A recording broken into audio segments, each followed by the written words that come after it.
Assalamualaikum warahmatullahi wabarakatuh. Alhamdulillahirabbil alamin wa bihi nasta'in wa ala umuri dunya waddin. Wassalatu wassalamu ala asyrofil anbiya'i wal mursalin wa ala alihi wa sahbihi ajmain. Pertama-tama dan yang paling pertama adalah sama-sama kita panjatkan puji serta syukur kita kepada Allah Subhanahu wa taala. Salawat dan salam tak lupa kita curahkan kepada baginda besar Nabi Muhammad sallallahu alaihi wasallam, kepada para sahabatnya, para tabi'in dan kepada kita selaku umatnya.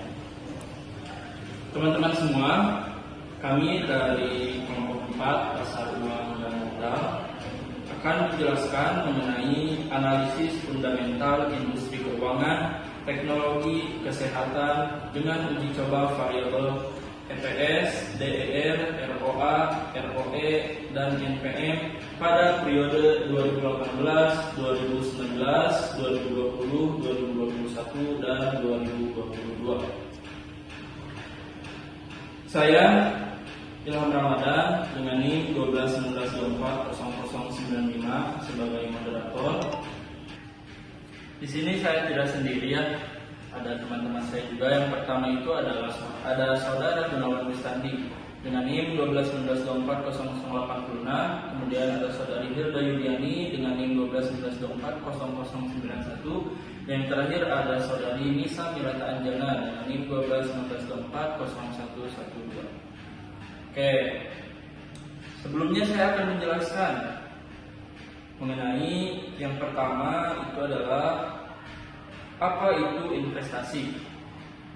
Investasi dapat didefinisikan sebagai penundaan konsumsi sekarang untuk digunakan oleh produksi yang efisien selama periode waktu tertentu. Kegiatan investasi yang dilakukan oleh masyarakat secara terus-menerus akan meningkatkan kegiatan ekonomi dan kesempatan kerja, meningkatkan pendapatan nasional, dan meningkatkan taraf kemakmuran masyarakat. Peranan ini bersumber dari 3 fungsi penting dari kegiatan investasi, yakni yang pertama, investasi merupakan salah satu komponen dari pengeluaran agregat, sehingga kenaikan investasi akan meningkatkan permintaan agregat, pendapatan nasional, serta kesempatan kerja. Yang kedua itu pertambahan barang modal sebagai akibat investasi akan menambah kapasitas produksi. Yang ketiga, investasi selalu diikuti oleh perkembangan teknologi. Nah, yang kedua itu saya akan menjelaskan mengenai pasar modal. Pengertian pasar modal menurut Undang-Undang Pasar Modal Nomor 8 Tahun 1995. Pasar modal yaitu sebagai suatu kegiatan yang bersangkutan dengan penawaran umum dan perdagangan efek. Perusahaan publik yang berkaitan dengan efek yang diterbitkannya, serta lembaga dan profesi yang berkaitan dengan efek. Sedangkan pengertian pasar modal secara umum adalah suatu sistem keuangan yang terorganisasi, termasuk di dalamnya adalah bank-bank komersial dan semua lembaga perantara di bidang keuangan, serta keseluruhan surat-surat berharga yang beredar. Nah, yang ketiga, saya akan menjelaskan mengenai saham.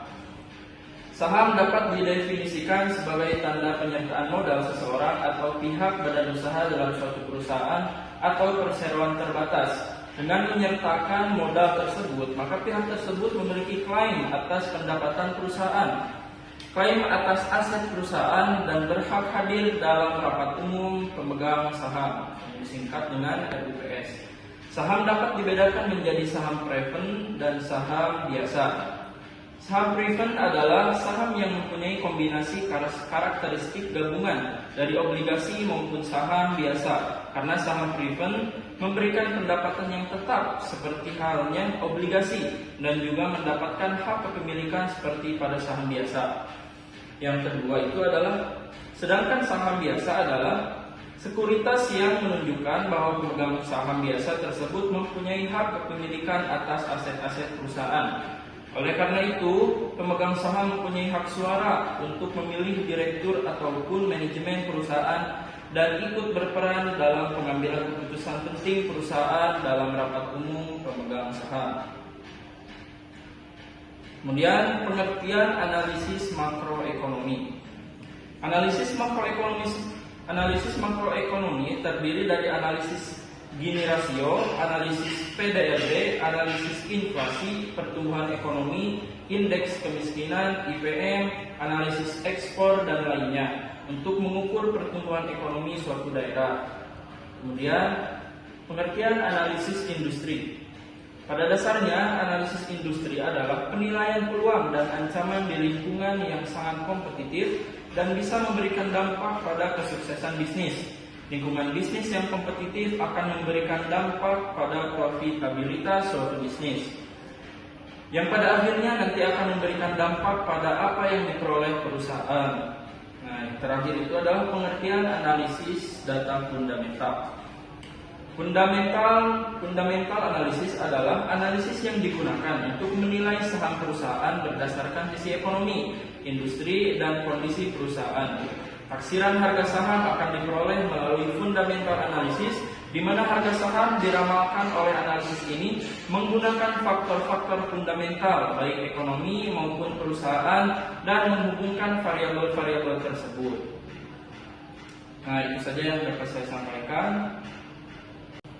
Oke, selanjutnya kita masuk kepada penjelasan metode penelitian. Di sini ada 4. Yang pertama pendekatan penelitian, yang kedua jenis dan sumber data, yang ketiga metode pengumpulan data, yang keempat populasi dan sampel penelitian. Oke, yang pertama itu pendekatan penelitian. Metode penelitian adalah cara ilmiah untuk mendapatkan data dengan tujuan dan kegunaan tertentu. Pendekatan penelitian yang dipakai dalam penelitian ini adalah analisis kuantitatif, yaitu hasil dari penelitian akan dianalisis untuk ditarik kesimpulannya. Yang kedua, jenis dan sumber data. Data yang digunakan dalam penelitian ini adalah data kuantitatif, data yang berupa angka. Dalam penelitian ini yaitu berupa laporan keuangan, industri kesehatan, dan industri teknologi. Yang ketiga, metode pengumpulan data. Metode pengumpulan data yang digunakan dalam penelitian ini menggunakan data sekunder yang berupa data runtut waktu dengan menggunakan metode studi pustaka, yaitu pengumpulan data yang berhubungan dengan topik penelitian yang diperoleh dari berbagai sumber seperti jurnal dan buku. Yang terakhir, populasi dan sampel penelitian. Dalam penelitian ini yang menjadi populasi adalah perusahaan sektor industri keuangan, industri kesehatan, dan industri teknologi yang terdaftar di Bursa Efek Indonesia. Sampel dalam penelitian ini adalah sebagian dari semua perusahaan yang menjadi objek penelitian. Baik, itu saja yang dapat saya sampaikan. Oke, yang pertama kelompok kami akan menjelaskan objek analisis industri keuangan. Kelompok kami mengambil contoh itu dari Bank BCA yang akan dipaparkan oleh Saudari Hilda Yuliani. Pertanyaannya saya persilakan. Di sini saya akan menjelaskan terkait dengan analisis fundamental, yang mana itu memuat profil analisis lingkungan ekonomi, analisis industri, analisis nasional dan global, kemudian analisis data. Analisis data ini memuat tabel perbandingan hasil keuangan perusahaan yang memiliki kapitalisasi yang tinggi dalam sektor tersebut. Kemudian estimasi konsensus analis, kemudian saran, dan yang terakhir dimulai dari profil perusahaan. Nama perusahaan itu PT Bank Sentral Asia Tbk, kodenya BCA, kemudian bidang usaha utamanya jasa perbankan, sektornya keuangan, subsektor bank, industri bank, kemudian subindustri bank. Masuk ke dalam analisis makroekonomi, sektor perbankan adalah sektor yang atraktif bagi investor untuk menemukan return. Bila dilihat dari peran perbankan menurut UU nomor 10 tahun 1998, baik individu maupun perusahaan akan selalu membutuhkan pelayanan perbankan. Pangsa sektor perbankan adalah 77,9% dari total aset lembaga keuangan yang mengindikasikan peran sektor. Perbankan masih memimpin sistem keuangan di Indonesia. Sifat khusus perbankan ini menyebabkan pengelolaan perbankan diawasi dan diatur oleh pemerintah. Maka keberadaan bank akan dijamin oleh pemerintah sehingga investor cenderung memiliki saham sektor perbankan. Kemudian lanjut ke analisis industri. Sektor perbankan adalah sektor yang termasuk di dalam sektor finance yang berisikan keuangan dan perbankan. Beberapa perusahaan yang bergerak di sektor ini sudah bisa dibeli sahamnya oleh masyarakat di Bursa Efek Indonesia.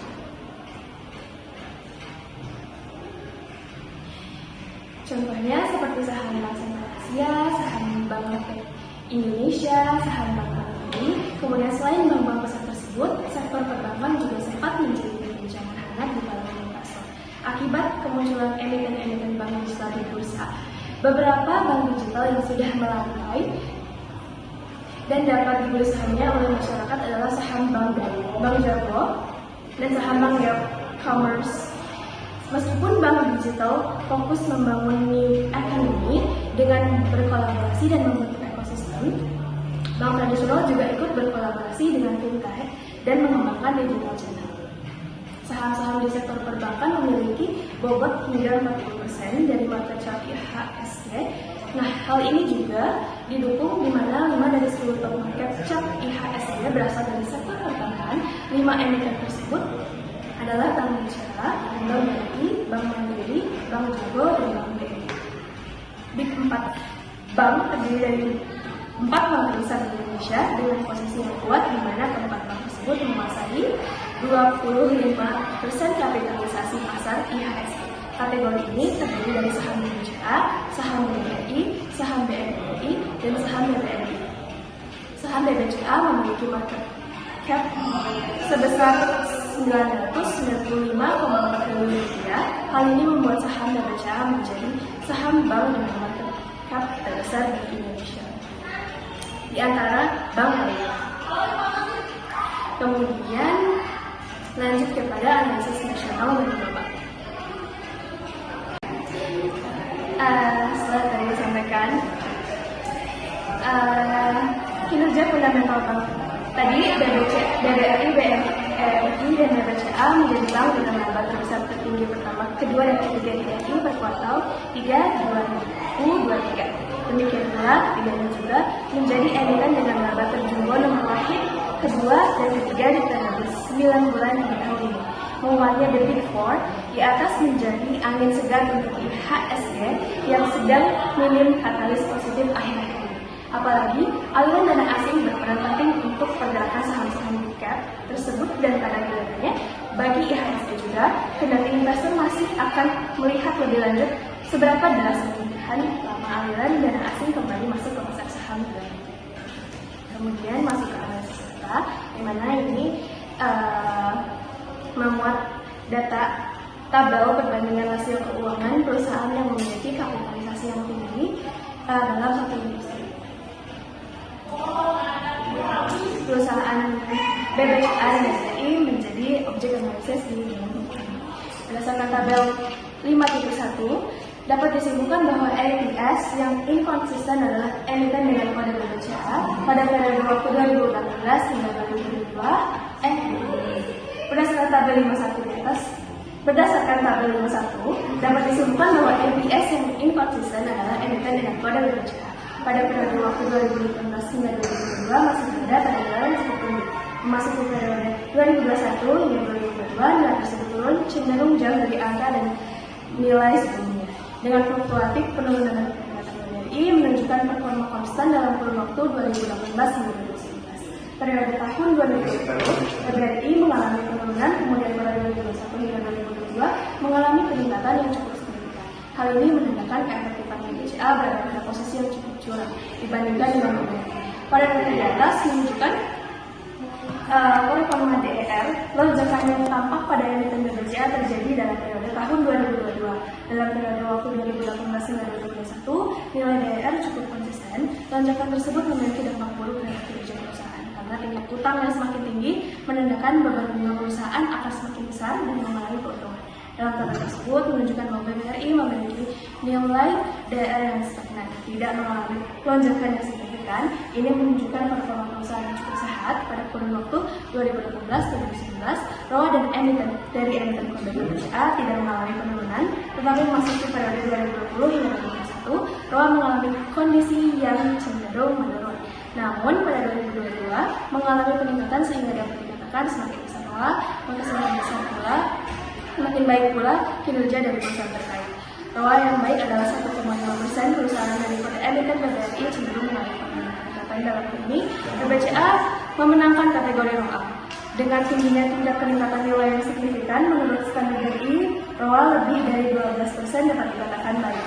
Nah, data dalam tabel menunjukkan di antara dua emiten, BBCA memimpin nilai yang paling tinggi. Dalam tabel tersebut, data nilai NPM dari perusahaan BBCA dan BBRI pada periode 2018 hingga 2019 mengalami peningkatan, kemudian pada 2020 mengalami penurunan. 2021 mengalami peningkatan kembali, kemudian 2022 nilai NPM melonjak mengalami peningkatan. Pada kode emiten BBRI pada 2018 hingga 2019 mengalami kenaikan. Pada 2020 NPM cenderung turun drastis ke nilai yang rendah dibandingkan sebelumnya. Dan periode 2021 hingga 2022 peningkatan yang cukup signifikan terjadi. Bahkan selisih di antaranya jauh mengalami peningkatan. Kemudian ada estimasi konsensus analis. Di situ tabelnya tuh isinya itu data yang memuat nilai analisis konsensus dari industri keuangan PT Bank Sentral Asia. Terdapat histori nilai per periode 2022, 2023, 2024. Adapun perkiraan atau forecast nilai pada 2024, data tersebut memuat nilai yang cenderung mengalami peningkatan, yang mana hal ini memberikan gambaran yang jelas untuk investor melakukan framing. Kemudian saran, dalam analisis ini peneliti melakukan pendalaman terkait dengan diversifikasi portfolio saham investasi BBCA dan BBRI. Melalui penilaian pengukuran EPS, DROA, ROE, dan NPM, peneliti menyarankan BBRI sebagai opsi utama, BBCA sebagai opsi kedua. Hal ini dikarenakan BBRI lebih unggul dalam pengelolaan dan pengukuran nilai dan presentasi dari waktu ke waktu. Berdasarkan data di atas, BBRI mencetak nilai yang terus konstan dalam periode 2018 sampai 2022 dan menghasilkan selisih cukup mencapai 2022. Kemudian yang terakhir ada rentang waktu. Peneliti melakukan pemetaan terkait dengan rentang waktu yang dapat diambil oleh investor dalam menentukan jangka waktu. Dalam kesimpulannya, BBRI dapat menjadi opsi utama investasi jangka panjang dalam waktu 3-5 tahun.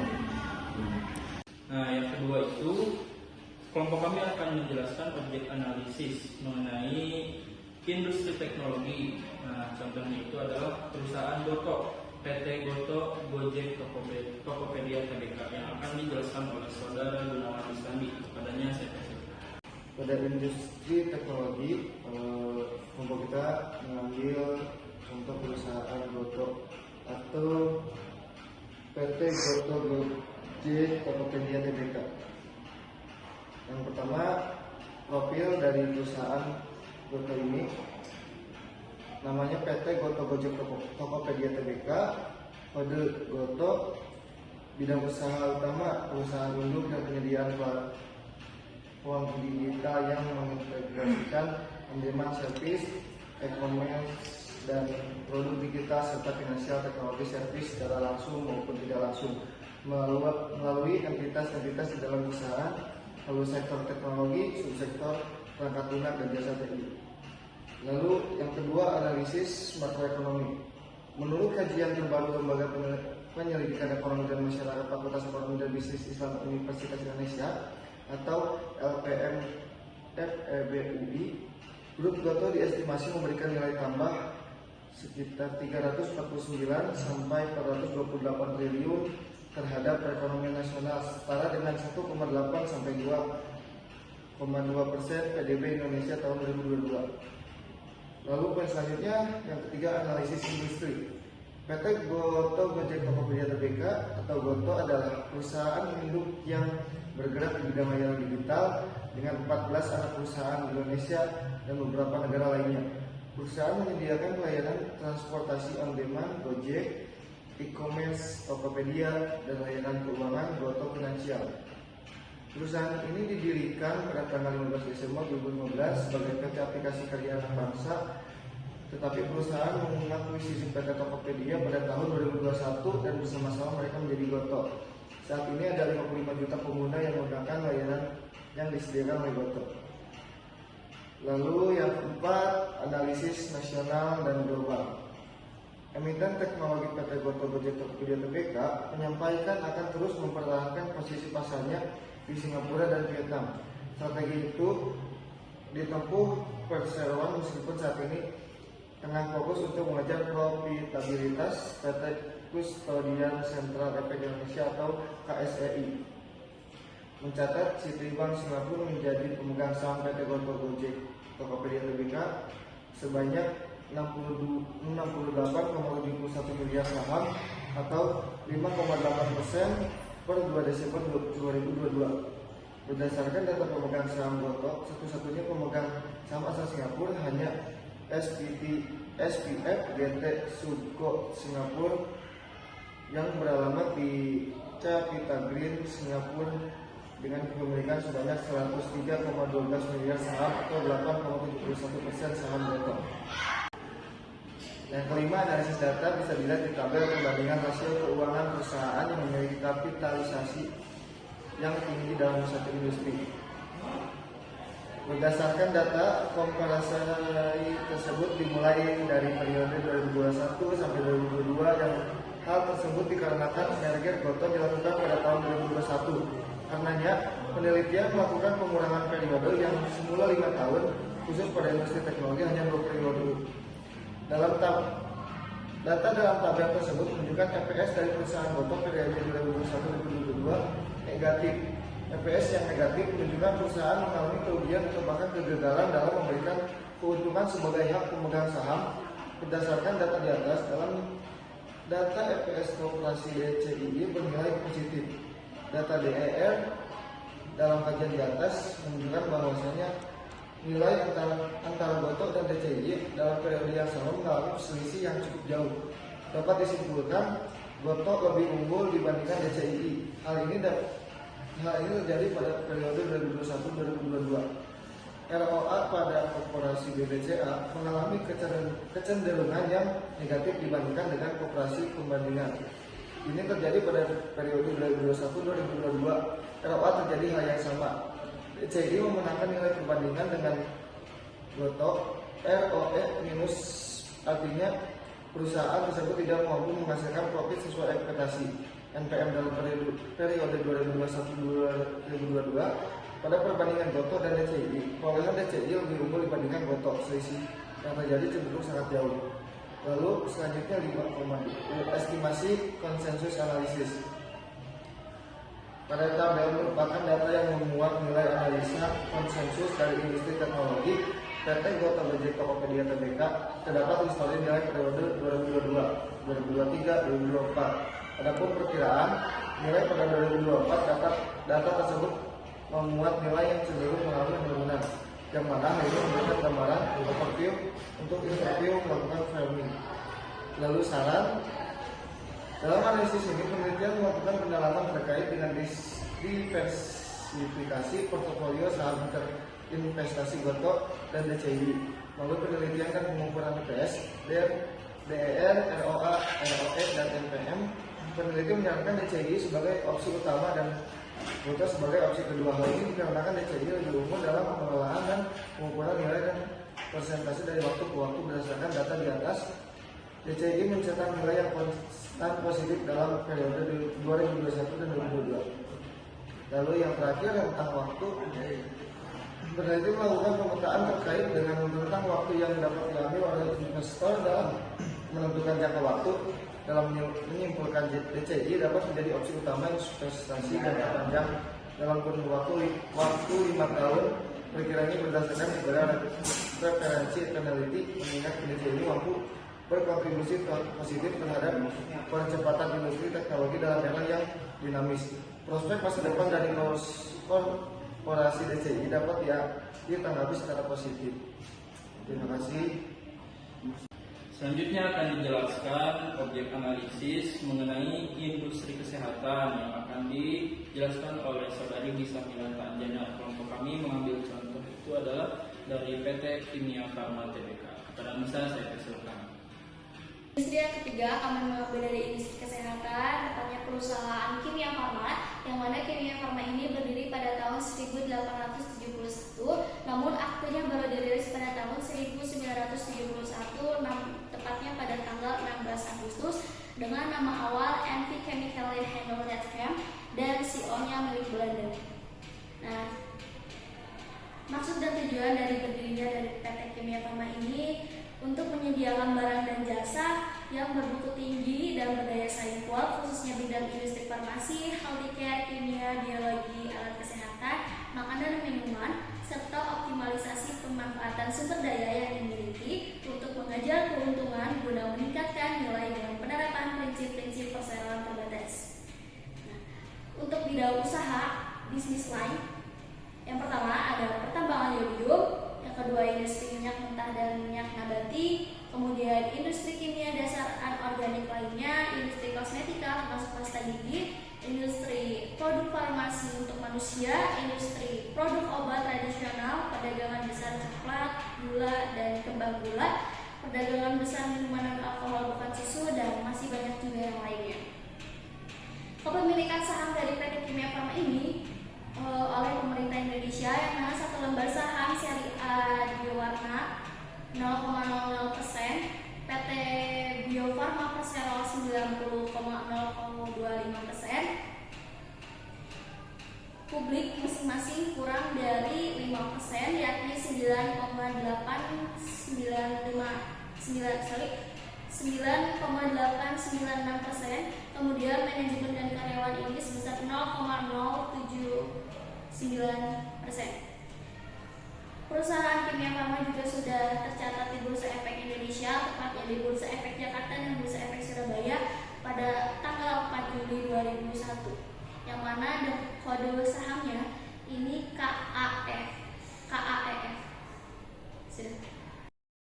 Selanjutnya mengenai analisis makroekonomi dari perusahaan PT Kimia Farma, yang mana perusahaan ini telah berkembang menjadi perusahaan dengan pelayanan kesehatan terintegrasi di Indonesia, yang didukung melalui kesehatan manufaktur farmasi, riset dan pengembangan, distribusi dan perdagangan pemasaran, bidang farmasi, laboratorium klinik, dan klinik kesehatan, yang mana hal ini bertujuan untuk menjaga kesinambungan perusahaan sesuai dengan visi Kimia Farma menjadi perusahaan healthcare pilihan utama yang terintegrasi dan menghasilkan nilai yang berkesinambungan. Kimia Farma juga terus berinovasi dan berkolaborasi untuk menciptakan harmonisasi rantai bisnis dari hulu hingga hilir. Hal ini sejalan dengan peran PT Kimia Farma sebagai agen perusahaan atau agent of development untuk membangun kesehatan dan ketahanan nasional sebagai bentuk program BUMN untuk Indonesia. Masuk ke analisis selanjutnya, yakni analisis industri, yang mana Kimia Farma ini telah meningkatkan daya saing melalui service excellence, didukung dengan kedisiplinan dalam kegiatan operasionalnya, pengawasan proses dan aktivitas bisnis, serta monitoring dan evaluasi hingga ke hal yang lebih mendalam. Hal tersebut menjadi kunci pada tujuan untuk meraih keberhasilan operasional disiplin. Untuk menjadi perusahaan healthcare terkemuka dan mendukung perkembangan industri yang pada saat itu masih 4.0, Kimia Farma menerapkan digitalisasi dari hulu hingga ke hilir yang bertujuan untuk meningkatkan efisiensi, efektivitas proses bisnis, dan peningkatan sinergi value antar entitas Kimia Farma. Masuk ke analisis nasional dan global, yang mana perkembangan berskala nasional PT Kimia Farma ini akan melakukan sejumlah ekspansi untuk menggebrak kinerjanya pada tahun 2023. Anggota holding BUMN Farmasi ini menyiapkan belanja modal atau capital expenditure atau yang disingkat dengan CAPEX hingga sebesar 1,2 triliun rupiah untuk mendukung ekspansi bisnisnya. Dana itu disiapkan untuk pengembangan sektor retail, manufaktur, dan untuk pengembangan bisnis dari Kimia Farma itu sendiri.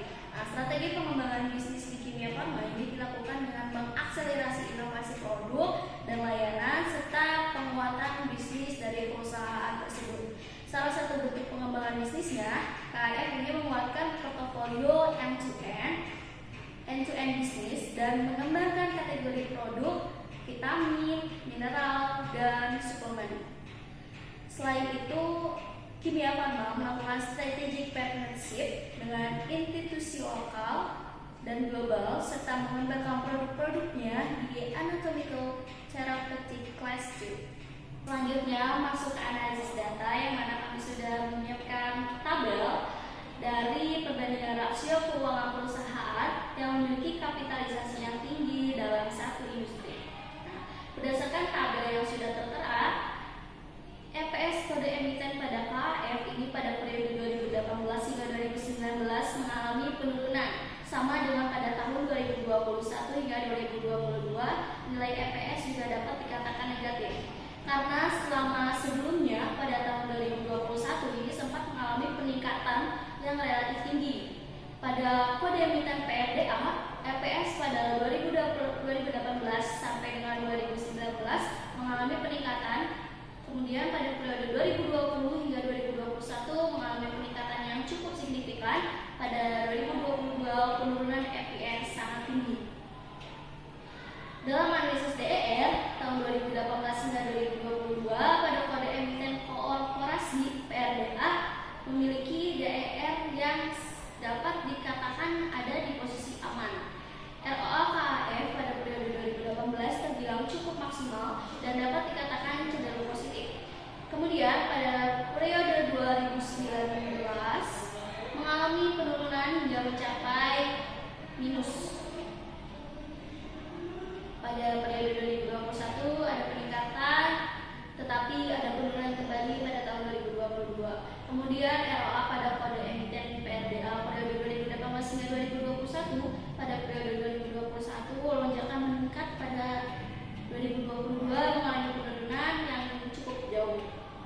Kemudian ROE pada kode emiten KEF mengalami fluktuasi peningkatan dan penurunan selama periode 2018 hingga 2019. Kemudian mengalami penurunan yang relatif sangat tinggi juga. Kemudian pada periode 2021 hingga 2022 sama halnya juga mengalami penurunan sehingga menghasilkan angka minus. Sedangkan pada korporasi dengan kode emiten PRDA pada periode 2018 hingga 2021 terus mengalami peningkatan dan mengalami penurunan pada periode 2022.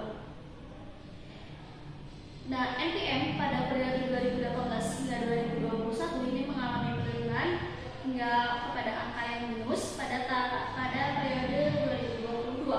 Pada emiten PRDA periode 2018 hingga 2022 terus mengalami peningkatan yang cukup signifikan.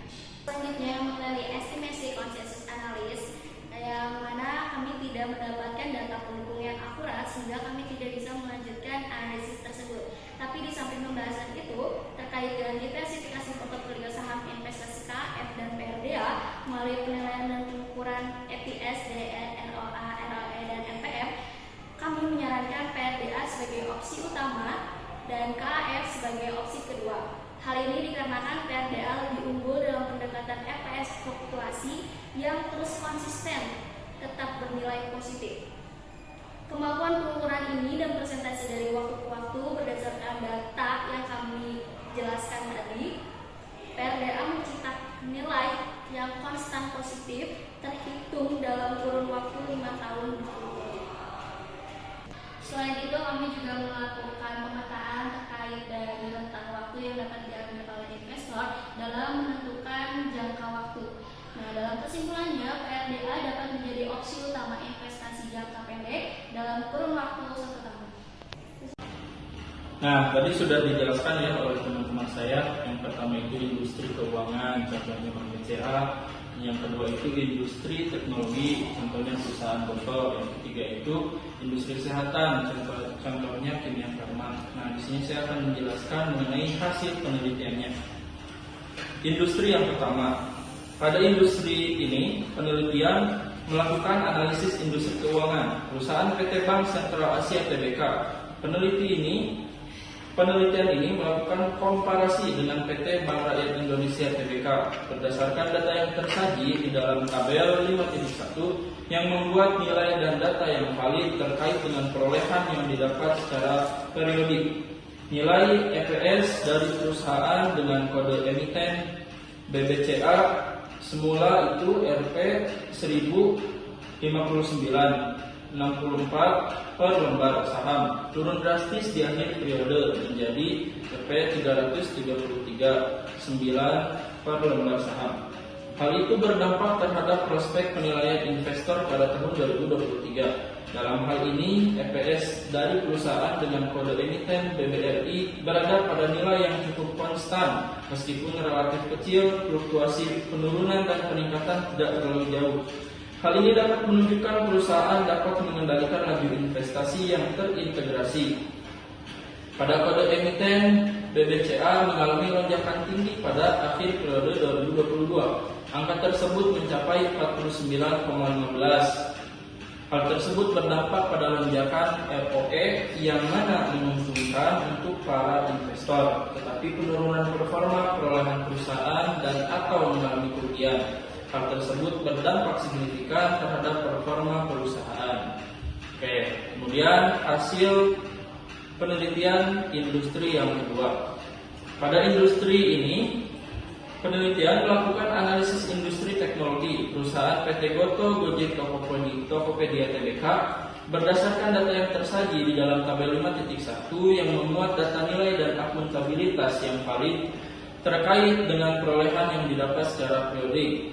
Peneliti melakukan komparasi dengan PT DCI Indonesia Tbk berdasarkan pada tabel di atas. Data perusahaan dengan kode emiten Goto periode 2021-2022 menunjukkan EPS, ROA, ROE, dan NPM secara keseluruhan mempresentasikan kondisi yang buruk. Hasil analisis menyatakan lebih unggul sebagai opsi utama dan Goto sebagai opsi kedua. Hal ini dikarenakan DCII lebih unggul dalam pengolahan dan pengukuran nilai hasil dan presentasi dari waktu ke waktu.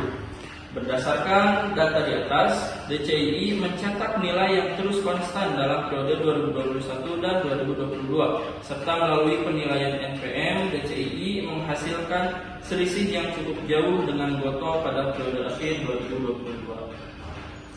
Oke, nah yang terakhir ini adalah hasil penelitian dari industri kesehatan.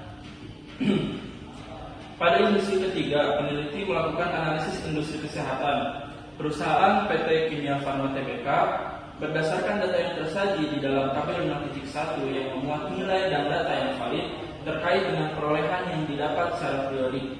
Peneliti melakukan komparasi dengan PT Prodia Widya Husada Tbk. Hasil analisis menyatakan PRDA lebih unggul, PRDA sebagai opsi utama dan KAEF sebagai opsi kedua. Hal ini dikarenakan PRDA lebih unggul dalam pengelolaan dan pengukuran nilai dan persentase dari waktu ke waktu. Berdasarkan data di atas, PRDA mencetak nilai yang terus konstan dibandingkan KAEF dalam periode 2018, 2019, 2020, 2021, dan 2022. Nah, itu saja yang dapat kelompok kami sampaikan. Mohon maaf bila ada kekurangan dan kesalahan. Terima kasih atas perhatiannya. Wassalamualaikum warahmatullahi wabarakatuh.